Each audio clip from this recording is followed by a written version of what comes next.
Hello everyone, good morning. Welcome back to my YouTube channel. So ಎಲ್ಲರೂ ಹೇಗಿದ್ದೀರಾ? I hope ಎಲ್ಲರೂ ಚೆನ್ನಾಗಿದ್ದೀರಾ ಅಂತ ಭಾವಿಸ್ತೀನಿ. ಇನ್ನು ಯಾರೆಲ್ಲ ನನ್ನ ಚಾನಲ್ ಸಬ್ಸ್ಕ್ರೈಬ್ ಮಾಡದೆ ನೋಡ್ತಾ ಇದ್ರೆ ಪ್ಲೀಸ್ ಸಬ್ಸ್ಕ್ರೈಬ್ ಮಾಡಿ. ಹಾಗೆ ವಿಡಿಯೋ ಇಷ್ಟ ಆದರೆ ಲೈಕ್ ಮಾಡಿ, ಶೇರ್ ಮಾಡಿ, ಕಮೆಂಟ್ ಮಾಡಿ. ಆ ದಿನಗೆ ಡ್ಯಾನ್ಸ್ ಕ್ಲಾಸ್ ಓಪನಿಂಗ್ಗೆ ಕರೆದಿದ್ರು. ಸೊ ಆ್ಯಸ್ ಎ ಗೆಸ್ಟಾಗಿ ಕರೆದಿದ್ರು ಫಸ್ಟ್ ಟೈಮ್. ತುಂಬಾ ಖುಷಿ ಆಯಿತು. ಸೊ ಥ್ಯಾಂಕ್ಸ್ ಶೇಖರ್ ಮಾಸ್ಟರ್ಗೆ, ಅವಳಿಗೆ ಇನ್ವೈಟ್ ಮಾಡಿದ್ದಕ್ಕೆ. ಅಲ್ಲಿ ಗೆಸ್ಟಾಗಿ ವಿಜಯ ರಾಘವೇಂದ್ರ ಸರ್ ಬಂದಿದ್ದರು. ಸೊ ಅವರಂತೂ ಮಕ್ಕಳ ಜೊತೆ ಮಗುವಾಗಿಯೇ ಬೆರ್ತೋದ್ರು. ಸ್ವಲ್ಪ ಡ್ಯಾನ್ಸ್ ಕೂಡ ಮಾಡಿದ್ರು ಮಕ್ಕಳ ಜೊತೆ. ಅವರು ಎಷ್ಟು ಫ್ರೆಂಡ್ಲಿ ಅಂತ ಹೇಳಿದ್ರೆ, ಸೊ ಅವರು ಎಷ್ಟು ಸಾಫ್ಟು ಹಾಗೆ ಫ್ರೆಂಡ್ಲಿ ನೇಚರ್ ಅಂತ ಹೇಳಿದ್ರೆ ತುಂಬಾ ಇಷ್ಟ ಆಯಿತು ನನಗಂತೂ. ಅವ್ರನ್ನ ಮೀಟ್ ಮಾಡಿ ತುಂಬಾ ಖುಷಿ ಆಯಿತು. ದೊಡ್ಡ ಸ್ಟಾರ್ ಅಂತ ಸ್ವಲ್ಪನೂ ಅವರು ಆ್ಯಟಿಟ್ಯೂಡ್ ಆಗಲಿ ಈಗೋ ಆಗಲಿ ತೋರಿಸ್ಲೇ ಇಲ್ಲ. ಸೊ ನೋಡಿ, ಮಕ್ಕಳೆಲ್ಲ ಎಷ್ಟು ಎಂಜಾಯ್ ಮಾಡ್ತಿದ್ದಾರೆ. ಮಕ್ಕಳ ಜೊತೆ ಅವರು ಡ್ಯಾನ್ಸ್ ಕೂಡ ಮಾಡಿದ್ಲು. ಈವನ್ ಆದ್ಯ ಕೂಡ ಅಲ್ಲಿ ಡ್ಯಾನ್ಸ್ ಮಾಡ್ತಾ ಇದ್ದಾಳೆ, ರೆಡ್ ಫ್ರಾಕ್ ಹಾಕಿದ್ದಾಳೆ ನೋಡಿ. ಅವಳು ಕೂಡ ಅಲ್ಲಿ ಡ್ಯಾನ್ಸ್ ಮಾಡ್ತಾ ಇದ್ದಾರೆ, ನೋಡ್ತಿರ್ಬೋದು ನೀವು ಈ ವಿಡಿಯೋದಲ್ಲಿ. ಸೊ ಇವಾಗ ಕ್ಲಿಯರಾಗಿ ಕಾಣಿಸ್ತಿದೆ ನೋಡಿ, ಆದ್ಯನ ಜೊತೆ ಡ್ಯಾನ್ಸ್ ಮಾಡ್ತಿರೋದು. ಅಮೂಲ್ಯವಾದ ಮನಸ್ಸು ಅವ್ರದ್ದು. ಫೋನ್ ತೆಗೆದ್ರೆ ಸಾಕು, ಟಿವಿ ನೋಡಿದ್ರೆ ಸಾಕು, ಎಲ್ಲಾದ್ರೂ ಒಂದ್ ಕಡೆ ಅವ್ರ ಹಾಡು ಇರುತ್ತೆ, ಎಲ್ಲಾದ್ರೂ ಒಂದ್ ಕಡೆ ಅವ್ರದ್ದೊಂದು ಚರ್ಚೆ ಇರುತ್ತೆ, ಅವ್ರದ್ದೊಂದು ಮಾತುಕತೆ ಇರುತ್ತೆ. ನಿಜ ನೀವು ಹೇಳಿದ್ರು, ಯುದ್ಧನೇ ಮಾಡ್ತೇನೆ, ಯಾರ ಮೇಲೂ ಒಂದು ಕೇಳು ಬಯಸ್ತೇನೆ, ಯಾರ ಮೇಲೂ 6 ವರ್ಷಕ್ಕೆ 3 ಸೀರಿಯಲ್. Very good. ಹಾಗೇನೆ ಪ್ರಫುಲ್ ದೇವರಾಜ್ ಸರ್ ಜೊತೆಗೆ ಕೂಡ ಸಿನಿಮಾದಲ್ಲಿ ನಟಿಸಿದ್ದಾರೆ. ಇಷ್ಟು ಚಿಕ್ಕ ವಯಸ್ಸಿನಲ್ಲಿ ಇಷ್ಟೆಲ್ಲ ಸಾಧನೆ ಮಾಡಿದ್ದಾರೆ. ಇವರಿಗೆ ಒಬ್ಬ ಸ್ಪೆಷಲ್ ವ್ಯಕ್ತಿ ಕಡೆಯಿಂದ ನಾವು ಪ್ರೀತಿಯಿಂದ ಆನರ್ ಮಾಡೋಣ ಅಂತ ಅನ್ಕೋತಾ ಇದೀವಿ. ಸೊ ಶೇಖರ್ ಮಾಸ್ಟರ್ ಗ್ರೋ ಆಗಕ್ಕೆ ಯಾರು ಕಾರಣ ಅಥವಾ ಬಂದಿರೋರಿಗೆ ಗೊತ್ತಿರೋದು. He has a wonderful sister. ಅವರ ತುಂಬಾ ಪ್ರೀತಿಯ ಅಕ್ಕ. ಅವ್ರಿಗೆ ಯಾವಾಗಲೂ ಸಪೋರ್ಟ್ ಮಾಡ್ತಾರೆ. ಲಿಟ್ರಲಿ ಅವ್ರೇನ್ ತಪ್ಪು ಮಾಡಿದ್ರು ಸಪೋರ್ಟ್ ಮಾಡ್ಬಿಟ್ಟು ಆಮೇಲೆ ಬರೆಯುವಂತ ಒಂದು ಒಳ್ಳೆ ವ್ಯಕ್ತಿತ್ವ ಅವರದು. ಸೊ ಮಿಸ್ಟರ್ ಶೈಲಜಾ ಅವರು ವೇದಿಕೆ ಮೇಲೆ ಬರಬೇಕು. ಅವರನ್ನ ಪ್ರೀತಿಯಿಂದ ಆನರ್ ಮಾಡೋದಕ್ಕೆ ಜೋರಾದ ಚಪ್ಪಾಳೆ. ಮಿಸ್ಟರ್ ಶೈಲಜಾ ಅವರಿಗೆ ಜೋರಾದ ಚಪ್ಪಾಳೆ. ಆಡಿಯನ್ಸ್ ಹಾಗೇನೆ ಅವರ ಸಪೋರ್ಟಿವ್ ಹಸ್ಬೆಂಡ್. ಬಿಕಾಸ್ ಇವರೆಲ್ಲ ಶೇಖರ್ ಮಾಸ್ಟರ್ ನ ಸ್ಟ್ರೆಂತ್. ಇವತ್ತು ನಮ್ಗೆ ಇಂಥ ಒಬ್ಬ ಅದ್ಭುತವಾದ ಟೀಚರ್ ಸಿಕ್ಕಿದ್ದಾರೆ ಅಂದ್ರೆ ಅದಕ್ಕೆ ಇವರೇ ಕಾರಣ. ಸ್ಟಾರ್ಟ್ ಮಾಡ್ತೀವಿ ಅಂತ ಹೇಳಿದಾಗ ಅವ್ರೇನಾದ್ರೂ ಇಲ್ಲ ಅಂದ್ರೆ ಬಹುಶಃ ಈ ಬ್ರಾಂಚ್ ಇರ್ತಿರ್ಲಿಲ್ಲ, ನಾನು ಇರ್ತಿರ್ಲಿಲ್ಲ, ನೀವು ಇರ್ತಿರ್ಲಿಲ್ಲ, ಯಾರ್ಯಾರು ಇರ್ತಿರ್ಲಿಲ್ಲ. ಈ ಒಬ್ಬ ವ್ಯಕ್ತಿ ಎಷ್ಟೋ ಜನಕ್ಕೆ ದಾರಿದೀಪ. ಆ ವ್ಯಕ್ತಿಗೆ ದಾರಿದೀಪ ಇವ್ರು. ಜೋರಾದ ಚಪ್ಪಾಳೆ ಬರಬೇಕು. ಮೇಡಮ್ ಪ್ರೀತಿಯಿಂದ ಈ ಪುಟ್ಟ ಮಗುಗಳನ್ನು ಆನರ್ ಮಾಡಬೇಕು ಅಂತ ಕೇಳ್ಕೊಳ್ತಾ ಇದೀವಿ.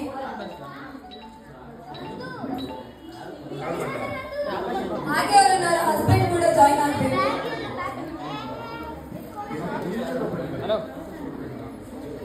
ನೋಡಿ, ಆ ದಿನಕ್ಕೆ ಒಂದು ಚಿಕ್ಕದಾಗಿ ಸನ್ಮಾನ ಕೂಡ ಮಾಡಿದ್ರು. ತುಂಬಾ ಖುಷಿ ಆಯಿತು.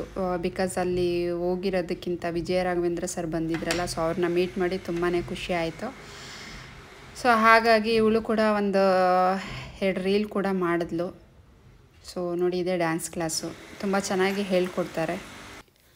ಸೊ ಅಲ್ಲಿ ಫಂಕ್ಷನ್ ಎಲ್ಲ ಮುಗಿಸಿ ನಾವು ಹೊರಡೋಷ್ಟರಲ್ಲಿ ಒಂದು 3 o'clock ಆಗಿತ್ತು. ಅಮ್ಮನ ಮನೆಗೆ ಹೋಗ್ತಾ ಇದ್ವಿ. ಬಿಕಾಸ್ ಇವತ್ತು ನನ್ನ ತಮ್ಮನ ಮಗನ ಬರ್ತ್ಡೇ ಇತ್ತು. ಹಾಗಾಗಿ ಮನೇಲಿ ಸ್ವಲ್ಪ ಪಾತ್ರೆ ಕೂಡ ಇತ್ತು. ಎಲ್ಲ ಕೆಲಸ ಮುಗಿಸಿ ಹೋಗೋಷ್ಟರಲ್ಲಿ ನಾವು 3 o'clock 3:30 ಆಗಿತ್ತು ಮೇ ಬಿ. ಸೊ ನೋಡಿ, ಈಗ ಅಮ್ಮನ ಮನೆ ರೀಚ್ ಆದ್ವಿ, ನಾನು ಹಸ್ಬೆಂಡು ಅಮ್ಮ. ಸೊ ನಾವು ಹೋಗೋಷ್ಟರಲ್ಲಿ ಡೆಕೋರೇಷನ್ ಕೂಡ ಬಂದುಬಿಟ್ಟಿದ್ರು. ಡೆಕೋರೇಷನ್ ಅವರು ಹಸ್ಬೆಂಡ್ ಒಂದು ಫೋಟೋ ತೆಗಿ ನಂದು ನಿಂದು ಅಂತ ಹೇಳಿದ್ರು. ಅದಕ್ಕೆ ವೀಡಿಯೋ ಮಾಡ್ತಾ ಇದ್ದೀನಿ ಅಂತ ಹೇಳಿದೆ. ಸೊ ನಾವು ಹೋಗೋಷ್ಟರಲ್ಲಿ ಡೆಕೋರೇಷನ್ ಅವ್ರು ಕೂಡ ಬಂದಿದ್ದರು. ಬಿಕಾಸ್ ಅವ್ರಿಗೆ ಬೇರೆ ಕಡೆ 2 ಫಂಕ್ಷನ್ ಇತ್ತು. ಸಂಡೇ ಆಗಿರೋದ್ರಿಂದ ಫಂಕ್ಷನ್ ಇತ್ತು, ಬೇಗ ಮಾಡಿ ಹೋಗ್ತೀವಿ ಮೇಡಮ್, ಬೇರೆ ಕಡೆ ಇತ್ತು ಅಂತ ಹೇಳಿದ್ರು. ಹಾಗಾಗಿ ಅವರು ಅಲ್ಲಿ ಬಲೂನ್ಸ್ ಎಲ್ಲ ರೆಡಿ ಮಾಡ್ಕೊಳ್ತಾ ಇದ್ದಾರೆ. ಆ ಹಿಂದೆ ಸ್ಕ್ರೀನ್ ಏನಿದೆ ವೈಟ್ ಆ್ಯಂಡ್ ಗ್ರೀನಾಗಿ ಲೀವ್ಸ್ ಹಾಕಿ ಮಾಡಿದಾರಲ್ವ, ಸೊ ನೋಡ್ತಿರ್ಬೋದು. ಅದು ನನ್ನ ತಮ್ಮನೇ ಮಾಡಿರೋದು, ಅವನು ಓನಾಗಿ ಕ್ಲಾತ್ ಎಲ್ಲ ತೊಗೊಂಬಂದು ಪರ್ಚೇಸ್ ಮಾಡಿ, ಲೀಫ್ ಎಲ್ಲ ತೊಗೊಂಬಂದು ಪರ್ಚೇಸ್ ಮಾಡಿ, ಅದು ಮಾತ್ರ ಅವ್ನು ಮಾಡಿದ್ದು. ಸೊ ಈ ಬಲೂನ್ ಡೆಕೋರೇಷನ್ ಎಲ್ಲ ಇವರು ಡೆಕೋರೇಷನ್ ಕಡೆಯಿಂದ ಮಾಡ್ತಿರೋದು. ಸೊ ನೋಡಿ ಎಷ್ಟು ಫಾಸ್ಟಾಗಿ ಮಾಡ್ತಾರೆ. ನಮ್ಗೆ ಆ ಮಷೀನಲ್ಲಿ 1 ಬಲೂನ್ ನಮಗೆ ಫಿಲ್ ಮಾಡೋಕ್ಕಾಗಲಿಲ್ಲ. ಬಿಕಾಸ್ ಯಾವ್ಯಾವ ಕೆಲಸ ಯಾರ್ಯಾರು ಮಾಡಿದ್ರೆ ಅದೇ ಚೆಂದ ಅಲ್ವಾ. ಸೊ ಒಂದು ಕೂಡ ಫಿಲ್ ಮಾಡೋಕ್ಕಾಗಲಿಲ್ಲ. ಅದಾದಮೇಲೆ ಒಬ್ಬರು ಫಿಲ್ ಮಾಡಿಕೊಡ್ತಾಯಿದ್ರು, ಒಬ್ಬರು ಈ ಥರ ಬಲೂನ್ ಡೆಕೋರೇಷನ್ ಮಾಡ್ತಾಯಿದ್ರು ಆ ಸರ್ಕಲ್ಗೆ. ಸೊ ಇಬ್ಬರು ಬಂದಿದ್ದರು, ತುಂಬ ಚೆನ್ನಾಗಿ ಮಾಡಿಕೊಟ್ರು ಡೆಕೋರೇಷನ್. ಅಂತೂ ನನಗಂತೂ ತುಂಬಾ ಇಷ್ಟ ಆಯಿತು ಡೆಕೋರೇಷನ್ ಮಾಡಿದ್ದು. ಎಷ್ಟು ಫಾಸ್ಟಾಗಿ ಮಾಡ್ತಿದ್ದಾರೆ ನೋಡಿ. ನಮ್ಮ ಕೈಯಲ್ಲಾದರೆ ಹೂಬಿ ಮಾಡೋಷ್ಟರಲ್ಲಿ ಎಷ್ಟು ಸ್ಲೋ ಆಗಿಬಿಡುತ್ತೆ. ಸೊ ಈ ಥರ ಡೆಕೋರೇಷನ್ ಮಾಡ್ತಿದ್ದಾರೆ. ಅವರಂತೂ ಡೆಕೋರೇಷನ್ ಕಾಫಿ ಕೊಟ್ರೂ ಬೇಡ, ಜ್ಯೂಸ್ ಕೊಟ್ರೂ ಬೇಡ, ಊಟ ಮಾಡಿ ಅಂದ್ರೂ ಬೇಡ ಅಂತಾಯಿದ್ರು. ಬಿಕಾಸ್ ಅವತ್ತು ಸಂಡೇ ಆಗಿರೋದ್ರಿಂದ ತುಂಬ ಈವೆಂಟ್ಸ್ ಇತ್ತು ಅಂತ ಹೇಳಿದ್ರು. ಹಾಗಾಗಿ ಏನು ಬೇಡ ಅಟ್ಲೀಸ್ಟ್ ಕೆಲಸ ಬೇಗ ಫಿನಿಷ್ ಮಾಡಿ ಹೋಗಬೇಕು ಅಂತ ಹೇಳಿ ಫಾಸ್ಟಾಗಿ ಮಾಡ್ತಿದ್ರು. ಎಷ್ಟು ಫಾಸ್ಟಾಗಿ ಮಾಡಿದ್ರು ಅಂದರೆ ವಿತಿನ್ ಹಾಫ್ ಆನ್ ಅವರ್ 45 ಮಿನಿಟ್ಸ್ಗೆಲ್ಲ ಫಿನಿಷ್ ಮಾಡಿಬಿಟ್ರು ಅವರು ಡೆಕೋರೇಷನ್ನು. ತಮ್ಮಲ್ಲಿ ಒಂದು ಚಿಕ್ಕ ರಿಕ್ವೆಸ್ಟು, ಸೊ ಹೊಸಬರು ನೋಡ್ತಾ ಇದ್ದರೆ, ಸಬ್ಸ್ಕ್ರೈಬ್ ಮಾಡದೆ ನೋಡ್ತಾ ಇದ್ದರೆ ಪ್ಲೀಸ್ ಬೇಗ ಹೋಗಿ ಸಬ್ಸ್ಕ್ರೈಬ್ ಮಾಡಿ. ವಿಡಿಯೋ ಇಷ್ಟ ಆದರೆ ಲೈಕ್ ಮಾಡಿ, ಶೇರ್ ಮಾಡಿ. ಹಾಗೆ ಗುಡ್ಡು ಬ್ಯಾಡ್ ಏನೇ ಇದ್ದರೂ ಕಮೆಂಟ್ ಮೂಲಕ ನಿಮ್ಮ ಅಭಿಪ್ರಾಯನ ತಿಳಿಸಿ ಅಂತ ಈ ಮೂಲಕ ನಾನು ಕೇಳ್ಕೊಳ್ತಾ ಇದ್ದೀನಿ. ಸೊ ಐ ಥಿಂಕ್ ಸಬ್ಸ್ಕ್ರೈಬ್ ಮಾಡ್ತೀರಾ ಅಂತ ಭಾವಿಸ್ತೀನಿ.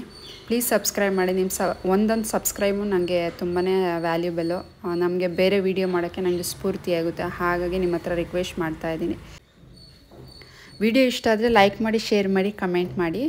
ಸೊ ನಿಮಗೂ ಈ ಡೆಕೋರೇಷನ್ ಇಷ್ಟ ಆದರೆ ಇದು ಯಾರು ಈವೆಂಟು ಅಂತ ನಾನು ಹೇಳ್ತೀನಿ ನಿಮಗೆ. ನಿಮಗೂ ಬೇಕು ಈ ಥರ ಈವೆಂಟ್ ಮಾಡಿಸ್ಬೇಕು ಅಂತ ಹೇಳಿದ್ರೆ ನಿಮ್ಮ ಮನೆ ಫಂಕ್ಷನ್ಸಲ್ಲಿ, ಸೊ ನನಗೆ ಕಮೆಂಟ್ ಸೆಕ್ಷನಲ್ಲಿ ಕಮೆಂಟ್ ಮಾಡಿ. ನಾನು ಯಾವ ಈವೆಂಟ್ದು ಇವರು ಯಾವ ಈವೆಂಟ್ ಅಂತ ನಾನು ನಿಮಗೆ ಕಮೆಂಟ್ ಮೂಲಕನೇ ನಾನು ತಿಳಿಸ್ತೀನಿ. ಸೊ ಇದು ಹ್ಯಾಪಿ ಬರ್ಡೇದು ಅವರು ಮಿಸ್ ಮಾಡಿ ಬಂದುಬಿಟ್ಟಿದ್ರು. ಮಳೆ ಕೂಡ ಬರ್ತಿತ್ತು 4 o'clock, ಅರೌಂಡ್ 4 o'clock ಸಂಡೇ. ಹಾಗಾಗಿ ಅಲ್ಲೇ ಹೋಗಿ ತೊಗೊಂಡು ಕೂಡ ಬಂದರು. ಬರ್ತಡೇದು ಮಿಸ್ ಮಾಡಿದ್ದಕ್ಕೆ ನೋಡಿ ಅಪ್ಪ ಅಮ್ಮ ಇವರು. ಸೊ ನಮ್ಮ ಅಪ್ಪ ಅಂತೂ ತುಂಬಾ ಎಕ್ಸೈಟ್ಮೆಂಟ್ ಆಗಿದ್ದರು ಮೊಮ್ಮಗನ ಬರ್ತಡೇ ಮಾಡಲಿಕ್ಕೆ. ಅದಾದಮೇಲೆ ಸೊ ಫೋಟೋಸ್ ಕೂಡ ಅವ್ನು ರೆಡಿ ಮಾಡಿದ್ದ. ಅಂದರೆ ಚಿಕ್ಕ ವಯಸ್ಸಿಂದ 1 year ಅಲ್ವಾ. ಸೊ 1 year ಫೋಟೋಸ್ ಎಲ್ಲ ನೋಡಿ ಮೇಲೆ ಸ್ಟಿಕ್ ಮಾಡಿದ್ದಾರೆ, ಕಾಣ್ತಿರ್ಬೋದು ನೀವು. ವೆರೈಟಿ ಆಫ್ ಫೋಟೋಸು ಅಂದರೆ ಮೊಬೈಲಿಂದ ಸೆಂಡ್ ಮಾಡಿದ್ದ ನನ್ನ ತಮ್ಮ. ಅವರೇ ಪ್ರಿಂಟ್ ತೊಗೊಂಡು ಕೂಡ ಬಂದು ಈ ಥರ ವಾಲ್ಗೆ ಸ್ಟಿಕ್ ಮಾಡಿದ್ರು. ತುಂಬಾ ಚೆನ್ನಾಗಿ ಕಾಣಿಸ್ತಿತ್ತು. ಸೊ ಸ್ಪೇಸ್ ಸ್ವಲ್ಪ ಚಿಕ್ಕದು, ಹಾಗಾಗಿ ತುಂಬ ಬಂದವರಿಗೆಲ್ಲ ಸ್ವಲ್ಪ ಚಿಕ್ಕದು ಅನಿಸ್ತು. ಅದು ಬಿಟ್ಟರೆ ಡೆಕೋರೇಷನ್ ಅಂತೂ ತುಂಬಾ ಚೆನ್ನಾಗಿತ್ತು. ನನಗಂತೂ ತುಂಬಾ ಇಷ್ಟ ಆಯಿತು. ನೆಕ್ಸ್ಟು ನನ್ನ ಮಗಳ ಬರ್ತಡೇ ನಾನು ಈ ಇವೆಂಟವ್ರನ್ನ ಇನ್ವೈಟ್ ಮಾಡಬೇಕು ಅಂತ ಅಂದ್ಕೊಂಡಿದ್ದೀನಿ. ಸೊ ಲೆಟ್ಸಿ ಏನಾಗುತ್ತೆ ಅಂತ ನೋಡಿ. ಫೈನಲಿ ಡೆಕೋರೇಷನ್ ಕೂಡ ಮುಗಿಸ್ಕೊಟ್ರು. ಸೊ ಇದರಲ್ಲಿ 5 kg ಕೇಕು ಹಿಡಿಯಲ್ಲ ಅಂತ ಹೇಳಿದ್ರು. ಅದು ಹಿಡ್ದಿಲ್ಲ ಅಂದರೆ ಟೇಬಲ್ ಇಟ್ಟಿದ್ದಾರೆ ಸೆಂಟ್ರಲ್ಲಿ. ಸೊ ಅದರಲ್ಲಿ 5 kg ಮೇ ಬಿ ಸರ್ಕಲ್ ಆದರೆ ಹಿಡಿಯುತ್ತೆ, ಬಟ್ ಅವ್ನು ಸ್ಕ್ವೇರ್ ಶೇಪ್ ಮಾಡಿರೋದ್ರಿಂದ 5 kg ಅದು ವೆಯ್ಟ್ ತಡೆಯೋದು ಸ್ವಲ್ಪ ಕಷ್ಟ. ಸೊ ಆ ಥರ ಇದ್ದರೆ ನೀವು ಕೆಳಗಡೆ ಇಟ್ಕೊಂಬಿಡಿ ಅಂತಲೂ ಸಜೆಸ್ಟ್ ಮಾಡಿದರು ಅವರು ಪಾಪ. ಸೊ ನೋಡಿ ಫೈನಲಿ ಡೆಕೋರೇಷನ್ ಮುಗೀತು. ಈ ಥರ ಇದೆ ಡೆಕೋರೇಷನ್. ಹೇಗಿದೆ ಅಂತ ಕಮೆಂಟ್ ಸೆಕ್ಷನಲ್ಲಿ ಕಮೆಂಟ್ ಮಾಡಿ. ನಿಮಗೂ ಈ ಥರ ಡೆಕೋರೇಷನ್ ಇಷ್ಟ ಆಯಿತಾ? ಸೊ ನಿಮಗೂ ಈ ಥರ ಡೆಕೋರೇಷನ್ ಬೇಕಂದ್ರೆ ನಾನು ಕಮೆಂಟ್ ಸೆಕ್ಷನಲ್ಲಿ ಕಮೆಂಟ್ ಮಾಡಿ. ನಾನು ಈವೆಂಟ್ ಡೀಟೇಲ್ಸ್ ನಿಮಗೆ ಶೇರ್ ಮಾಡ್ತೀನಿ ಕಮೆಂಟ್ ಮೂಲಕ. ಸೊ ಫೈನಲ್ ಲುಕ್ ಈ ಥರ ಇದೆ ಡೆಕೋರೇಷನ್ದು. ಹಿಂದೆ ಲೈಟ್ಸ್ ಎಲ್ಲ ನನ್ನ ತಮ್ಮನೇ ಹಾಕಿರೋದು. ಸೊ ಡೆಕೋರೇಷನ್ ಮಾತ್ರ ಅವ್ರು ಮಾಡಿಕೊಟ್ರು. ಸೊ ಐ ಥಿಂಕ್ ಚೆನ್ನಾಗಿದೆ ಅನಿಸ್ತು ಅಲ್ವಾ? ನಮ್ಮ ಹಸ್ಬೆಂಡ್ ನೋಡ್ತಾ ಇದ್ದಾರೆ. ಸೊ ಡೆಕೋರೇಷನ್ ಎಲ್ಲ ಮಾಡಿ ಹೋಗೋಷ್ಟರಲ್ಲಿ ಅರೌಂಡ್ 7 o'clock ಆಯಿತು. ಆಗ ನನ್ನ ತಂಗಿ ಹಸ್ಬೆಂಡು ನನ್ನ ತಂಗಿ ಕೂಡ ಬಂದರು ಊರಿಂದ. ಪಾಪ ಅವರು ಅಲ್ಲಿ ಅತ್ತಿಬೇಲೆಯಿಂದ ಬರೋಷ್ಟರಲ್ಲಿ 7 o'clock ಆಗೋಗ್ಬಿಡ್ತು. ಅವ್ರಿಗೋಸ್ಕರ ವೆಯ್ಟ್ ಮಾಡಿದ್ವಿ. ನೋಡಿ ಇವರೇ ಬರ್ತಡೇ ಬಾಯ್, ಅವನೇ ಅವ್ರ ಅಮ್ಮ. ಇದು ನನ್ನ ತಂಗಿ. ಪ್ರೀವಿಯಸ್ ವೀಡಿಯೋಲೆಲ್ಲ ನೋಡಿರ್ತೀರ. ಇವಳು ಲಾಸ್ಟ್ ತಂಗಿ. ಇವಳದು ನಾಳೆ ಎಂಗೇಜ್ಮೆಂಟ್ ಕೂಡ ಇದೆ. ಸೊ ಇವತ್ತು ಬರ್ತಡೇ, ನಾಳೆ ಎಂಗೇಜ್ಮೆಂಟು. ನನ್ನ ತಮ್ಮನ ನನ್ನ ತಮ್ಮನ ಹೆಂಡತಿ ಅಮ್ಮ ಅವರು. ಆದಿ ಅಂತೂ ಇಲ್ಲಿ ಬಂದರೆ ಫುಲ್ಲು ಫ್ಲೈಯಿಂಗು, ಕೈಗೆ ಸಿಗೋದಿಲ್ಲ ಅವಳು. ಬಾ ಅಂದ್ರೂ ಬರೋಲ್ಲ. ಬಿಕಾಸ್ ಅಲ್ಲಿ ಹೊಡೆಯೋಕ್ಕೂ ಸಿಗಲ್ಲ, ಬೈಯೋಕ್ಕೂ ಸಿಗಲ್ಲ. ಯಾರಾದರೂ ಒಬ್ರು ಅಡ್ಡ ಬರ್ತಾರಲ್ಲ, ಹಾಗಾಗಿ ತುಂಬಾ ಇದು ಮಾಡ್ತಾಳೆ ಅವಳಲ್ಲಿ ಹೋದ್ರೆ ಅಮ್ಮ ಮನೆಗೆ. ನೋಡಿ ಬಾ ಮಗನೇ ಒಂದು ವೀಡಿಯೋ ಮಾಡೋ ಅಂದರೆ ಬರಲ್ಲ ಅಂತ ಮೇಲೆ ಹೋಗ್ತಿದ್ದಾಳೆ. ನೋಡ್ತಿರ್ಬೋದು ನೀವು, ಸಿಟ್ಟು ಮಾಡ್ಕೊಂಡು ಹೋಗ್ತಾ ಇದ್ದಾಳೆ. ಸೊ ಇತ್ತೀಚೆಗಂತೂ ತುಂಬಾ ಹಠ ಮಾಡ್ತಾಳೆ ಫ್ರೆಂಡ್ಸ್ ಇವಳು. ಸೊ ಡೆಕೋರೇಷನ್ ಎಲ್ಲ ಮಾಡಿ ಮುಗಿಸೋಷ್ಟರಲ್ಲಿ ಕೇಕ್ ಅವರು ಫೋನ್ ಮಾಡಿದ್ರು, ರೆಡಿಯಾಗಿದೆ ಬಂದು ತೊಗೊಂಡೋಗಿ ಅಂತ. ಹಾಗಾಗಿ ನಾವು ಕೂಡ ಹೋದ್ವಿ. ಸೊ ಒಂದು 5 minutes ವೆಯ್ಟ್ ಮಾಡಿ ಫೋಟೋ ಹೇಳಿದ್ದ ಅವನು, ಫೋಟೋ ಹಾಕಿ ಕೊಡ್ತೀವಿ ಅಂತ ಹೇಳಿದ್ರು. ಅಷ್ಟರಲ್ಲಿ ವೆರೈಟಿ ಆಫ್ ಕೇಕ್ ಇತ್ತು. ಅಷ್ಟರಲ್ಲಿ ಹಸ್ಬೆಂಡು ಅದು ರೆಡ್ ವೆಲ್ವೆಟ್ ಯಾವತ್ತೂ ಟೇಸ್ಟ್ ಮಾಡಿರಲಿಲ್ಲ ಅಂತೆ. ಹಾಗಾಗಿ ಒಂದು ಪೀಸ್ ತೊಗೊಂಡು ಅಲ್ಲೇ ಟೇಸ್ಟ್ ಕೂಡ ಮಾಡಿದ್ರು. ಸೊ ಇದು ಹಾಟಿನಗರಲ್ಲಿರೋಂಥ ಕೇಕ್ ಶಾಪ್. ಇದು ತುಂಬ ಚೆನ್ನಾಗಿ ಮಾಡಿಕೊಟ್ರು. ಟೇಸ್ಟು ಕೂಡ ತುಂಬಾ ಚೆನ್ನಾಗಿತ್ತು. ನಾವು ಆರ್ಡ್ರ್ ಮಾಡಿದ್ದು 5 kg ಪೈನಾಪಲ್ ಕೇಕ್ ಆರ್ಡ್ರ್ ಮಾಡಿದ್ವಿ. ಸೊ ಫೈನಲಿ ಅವರು ಕೇಕ್ ರೆಡಿ ಆಯಿತು, ಮನೆಗೆ ತೊಗೊಂಬಂದ್ವಿ. ನೋಡಿ ಈ ರೀತಿಯಾಗಿದೆ ಕೇಕು. ಸೊ ತುಂಬ ಚೆನ್ನಾಗಿದೆ ಅಲ್ವಾ? ನನಗಂತೂ ಅವ್ರು ಬರೆದಿರೋ ಹ್ಯಾಂಡ್ ರೈಟಿಂಗ್ ತುಂಬಾ ಇಷ್ಟ ಆಯಿತು. ಒಂಥರ ಸ್ಟೈಲಿಶಾಗಿ ಬರೆದಿದ್ದಾರೆ. ಸೊ ಅದನ್ನು ನೋಡಿ ನಂಗೆ ತುಂಬಾ ಖುಷಿ ಆಯಿತು. ಕೇಕು ಮೇ ಬಿ 5 kg ಅಲ್ವಾ, ಸೊ ತಡೆಯಲ್ಲ ಅಂತ ಅನ್ಕೊತಾ ಇಡ್ತಾಯಿದ್ರು. ಅಡ್ಜಸ್ಟ್ ಮಾಡಿ ಅಡ್ಜಸ್ಟ್ ಆಯಿತು, ಹೇಗೋ ಸ್ಪೇಸ್ ಅಡ್ಜಸ್ಟ್ ಆಯಿತು. ಅಡ್ಜಸ್ಟ್ ಮಾಡಿ ಕೂಡ ಇಟ್ಟರು ನನ್ನ ತಮ್ಮ ಮತ್ತು ನನ್ನ ಹಸ್ಬೆಂಡು.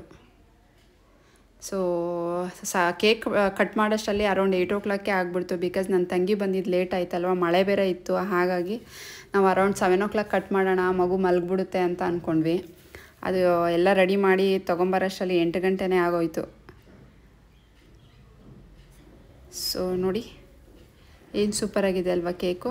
ಇದು 5 kg ಅರೌಂಡ್ ಒಂದು 4,000 ಚೇಂಜ್ ಏನೋ ಆಯಿತು ಅನಿಸುತ್ತೆ ಮೇ ಬಿ.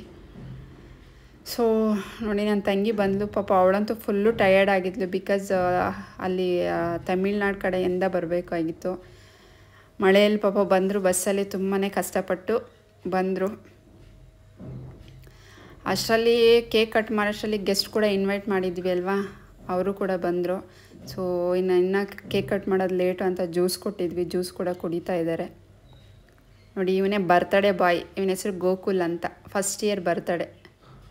ಸೊ ಇವನಾದರೂ ಸೈಲೆಂಟಾಗಿದ್ದಾಳೆ. ನನ್ನ ಮಗಳಂತೂ ಫಸ್ಟ್ ಇಯರ್ ಬರ್ತಡೇಗೆ ಯಾರು ನೋಡಿದ್ರೂ ಅಳ್ತಾ ಇದ್ಲು, ಫುಲ್ಲು ಅಳು. ಇವನಾದರೂ ಎಷ್ಟೋ ಬೆಟರ್, ಅಟ್ಲೀಸ್ಟ್ ಸೈಲೆಂಟಾಗಿದ್ದಾನೆ. ಇಲ್ಲಿ ಟೈಮೇ ಇಲ್ಲ, ಶೂಟಿಂಗ್ ಹೋಗು ಬಾ, ಮನೆ ಕೆಲಸ ಮಾಡಿ ಬನ್ನಿ ಕುತ್ಕೊಳ್ಳಿ. ಎಷ್ಟೊತ್ತಂತೂ ನಿಂತ್ಕೊಂತೀರಾ, ಬನ್ನಿ. ನೋಡಿ ಇವ್ರು ಇವಾಗ ಬಂದಿದ್ದಾರೆ, ಸ್ವಂತ ರಿಲೇಷನ್. ಇವಾಗ ಸ್ಪೆಷಲ್ ಗೆಸ್ಟ್ ಇವ್ರ ಮದ್ವೆಗೆ ನೋಡಿ ಯೂಟ್ಯೂಬಲ್ಲಿ ಹಾಕಿರ್ತೀನಿ, ನಾವು ಹಂಗೆ ಮಾಡೋದು, ಲೇಟಾಗಿ ಹೋಗೋದು. ಸ್ಪೆಷಲ್ ಗೆಸ್ಟ್ ಸ್ಪೆಷಲ್ ಆಗೇ ಬರ್ತಾರೆ ನೋಡಿ. ಸೊ ನೋಡಿ ನನ್ನ ಹಸ್ಬೆಂಡು ಮತ್ತು ನನ್ನ ತಂಗಿ ಹಸ್ಬೆಂಡು ಊಟಕ್ಕೆ ಕೊಟ್ಟಿದ್ವಿ. ಅಂದರೆ ಬಿರಿಯಾನಿ ಮತ್ತು ಕಬಾಬು ಮತ್ತು ಅನ್ನ ರಸಮ್ಮು, ಮೊಸರು ಬಜ್ಜಿ ಅಂದರೆ ರೈತ. ಸೊ ಅದನ್ನು ತೊಗೊಂಬರಕ್ಕೆ ಹೋಗಿದ್ದಾರೆ. ಬಿಕಾಸ್ ಬಂದವರು ಕೇಕ್ ಕಟ್ಟಿಂಗ್ ಮಾಡಿದ್ದಾದಮೇಲೆ ಹಾಗೆ ಹೋಗ್ಬಿಡ್ತಾರೆ, ಊಟ ಮಾಡ್ಕೊಂಡು ಹೋಗಲಿ ಅಂತ. ಸೊ ಅವರಿಬ್ಬರು ತೊಗೊಂಬರಕ್ಕೆ ಹೋಗ್ತಾ ಇದ್ದಾರೆ. ಸೊ ಸಾಂಗ್ಸ್ ಚೆನ್ನಾಗಿತ್ತು, ಬಟ್ ಕಾಪಿರೈಟ್ ಆಗುತ್ತೆ ಅಂತ ನಾನು ಇಲ್ಲಿ ಹ್ಯಾಡ್ ಮಾಡಿಲ್ಲ, ಸಾಂಗ್ಸ್ನ ಕಟ್ ಮಾಡಿದ್ದೀನಿ. ಸೊ ಅದೇನಂತೂ ಫ್ರೆಂಡ್ ಸಿಕ್ಬಿಟ್ಲು, ಮಕ್ಕಳೆಲ್ಲ ಬಂದಿದ್ರಲ್ಲ. ಇಲ್ಲಂತೂ ಒಬ್ಬಳೇ ಇದ್ದು ಅವಳಿಗೂ ಕೂಡ ಬೋರು. ಅಲ್ಲಿ ಮಕ್ಕಳನ್ನೆಲ್ಲ ನೋಡಿ ಅವಳಂತೂ ತುಂಬಾ ಖುಷಿ ಆದ್ಲು. ಸೊ ನನ್ನ ಕೈಗೆ ಸಿಗಲಿಲ್ಲ ಅವಳು. ನೋಡಿ ಎಲ್ಲರೂ ಬಂದರು, ಅಂದರೆ ನಮ್ಮಮ್ಮ ಮನೆ ಹತ್ರ ಇರೋರಲ್ಲ ಗೆಸ್ಟು. ಸೊ ಮಳೆ ಬೇರೆ ತುಂಬಾ ಫಜೀತಿ ಅನಿಸ್ಬಿಡ್ತು ನಮಗಂತೂ. ನಾನು ಒಂದೆರಡು ರೀಲ್ಸ್ ಮಾಡೋಣ ಅವ್ನು ಎತ್ಕೊಂಡು ಅಂತ ರೀಲ್ಸ್ ಕೂಡ ಮಾಡಿದೆ. ಸೊ ಸಾಂಗ್ ಹ್ಯಾಡ್ ಮಾಡೋಕ್ಕಾಗಲಿಲ್ಲ, ಸಾರಿ, ಬಿಕಾಸ್ ಕಾಪಿರೈಟ್ ಆಗುತ್ತೆ ಅಂತ. ಸೊ ನನ್ನ ಹತ್ರ ಚೆನ್ನಾಗಿರ್ತಾನೆ ಅವನು, ಅಂದರೆ ಅಳೋದು ಏನು ಮಾಡಲ್ಲ ಅವನು. ನನ್ನ ಹತ್ರ ತುಂಬ ಫ್ರೆಂಡ್ಲಿ ಆಗಿರ್ತಾನೆ. ಸೊ ನನಗಂತೂ ತುಂಬಾ ಇಷ್ಟ ಅವನು. ನೋಡಿ ಎಷ್ಟು ಹ್ಯಾಪಿಯಾಗಿದ್ದಾನೆ ಅಂತ. ಸೊ ಮಕ್ಕಳ ಮನಸ್ಸು ತುಂಬಾ ಸಾಫ್ಟು, ಎಷ್ಟು ಸಾಫ್ಟು ಅಷ್ಟೇ ಅವರು ಕೋಪ ಬಂದರೆ ಕ್ರೂರ ಆಗಿಬಿಡ್ತಾರೆ. ಸೊ ನೋಡಿ ಫೈನಲಿ ನನ್ನ ತಮ್ಮನ ಫ್ರೆಂಡ್ ಬಂದರು, ಮಂಜು ಅಣ್ಣ ಅಂತ. ಸೊ ಕೇಕ್ ಕಟ್ ಮಾಡಿದ್ವಿ. ನೋಡಿ ಅವ್ರು ಟವಲ್ ಎತ್ಕೊಂಡು, ಬಿಕಾಸ್ ಅದು ಶೈನಿಂಗ್ ಎಲ್ಲ ಕೇಕ್ ಮೇಲೆ ಬಿದ್ದುಬಿಡುತ್ತಲ್ಲ, ಹಾಗಾಗಿ ಟವಲ್ ಅಡ್ಡ ಇಟ್ಟರು. ಫೈನಲಿ ಕೇಕ್ ಕಟ್ ಕೂಡ ಮಾಡಿದ್ದಾಯಿತು. ಅವನಂತೂ ಕೇಕೇ ತಿಂತಾ ಇರಲಿಲ್ಲ, ಯಾರು ತಿನ್ಸೋಕೆ ಬಂದ್ರೂ. ಸೊ ನಾವಂತೂ ತುಂಬಾ ಎಂಜಾಯ್ ಮಾಡಿದ್ವಿ ಅವತ್ತಿನ ದಿನ. ತುಂಬ ಖುಷಿಯಾಗಿ ಆಯಿತು. ಬಿಕಾಸ್ ತುಂಬ ದಿನ ಆಯಿತು ಫ್ಯಾಮಿಲಿ ಎಲ್ಲ ಸೇರಿ ಫಂಕ್ಷನ್ ಆಗಿ, ತುಂಬಾ ಎಂಜಾಯ್ ಮಾಡಿದ್ವಿ.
ಚಾನಲ್ ಸಬ್ಸ್ಕ್ರೈಬ್ ಮಾಡದೆ ನೋಡ್ತಾ ಇದ್ರೆ ಪ್ಲೀಸ್ ಬೇಗ ಹೋಗಿ ಸಬ್ಸ್ಕ್ರೈಬ್ ಮಾಡಿ. ಹಾಗೆ ವಿಡಿಯೋ ಇಷ್ಟ ಆದರೆ ಲೈಕ್ ಮಾಡಿ, ಶೇರ್ ಮಾಡಿ, ಕಮೆಂಟ್ ಮಾಡೋದು ಮಾತ್ರ ಮರಿಬೇಡಿ.